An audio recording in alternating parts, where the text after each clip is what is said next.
allege that Melanchthon chose Rite Vocatus because it was nebulous, because it was hard to define. And he picked it on purpose so that they would agree with it without knowing really what it meant. That sounds about right. Yeah. Let me tell you what I found out recently. I've read a number of articles that said that Rite Vocatus, rightly called. According to right. Yeah. Well, you just, you're putting your definition there, and what I found is that for Melanchthon, Rite and the word recte are pretty much interchangeable. They're used synonymously in the Book of Concord. Okay.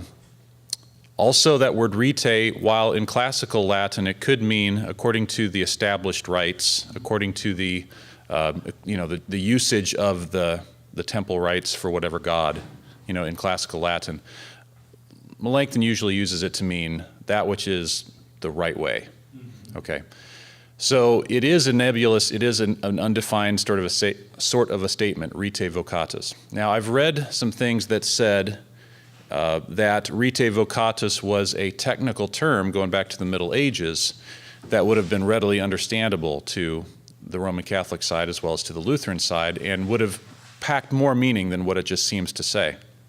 So I figured if this was the case, I should certainly be able to find the phrase Rite Vocatus showing up in a Google book search.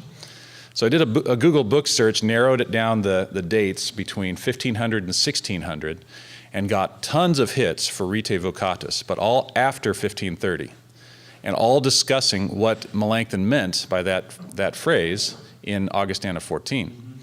So then I decided, well, I'll check between 1500 and 1529. And I ran it all the way through, Rite Vocatus, Rite Vocati, Rite Vocato, etc., all the different declensions. Nothing. You're kidding. Nothing as a phrase regarding the ministry. Not used at all. So what about Latin canon law? Well, that was published during that time frame. If it was, and there was lots of commentaries.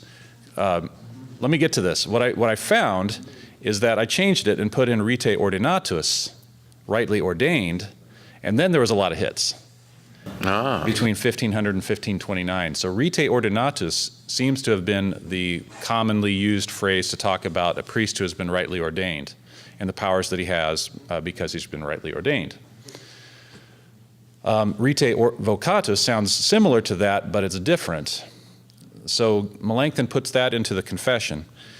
Then in the confutation, John Eck and these others are looking at what Melanchthon wrote there, and they're like, this is fine as long as Rite Vocatus means called in accordance with the prevailing customs of the Catholic Church, whatever was done previously.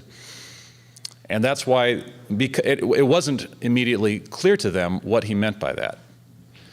And then in the apology, he comes back and says, well, yeah, we wanted to stay with the old canonical polity, but the cruelty of the bishops made that impossible.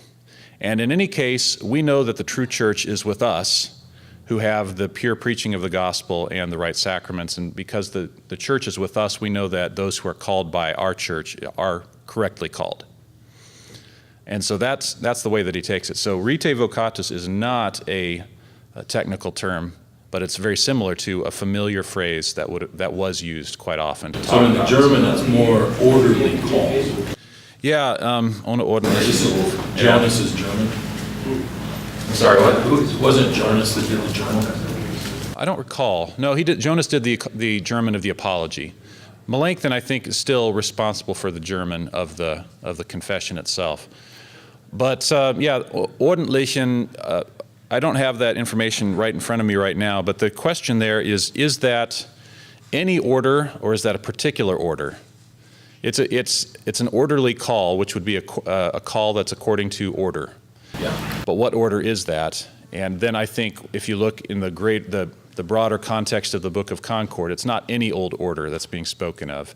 It's being called, it's the biblical order that, like you look at Apology of the Augsburg Confession, Article 13, and it's got that part in there about ordination can be called a sacrament. Well, if it can be called a sacrament, that means it has divine command and a divine promise. So if ordination has a divine command, then that's certainly part of the call process, certainly part of that ordentlichen Beruf. So I take ordentlichen not as any old order, but as according to the orderly call, or a call that is orderly, but you have to, it's not specifying right there what that order would be. Just like in the Latin, the rite is not specifying what that rightness consists of. Thanks. Yeah.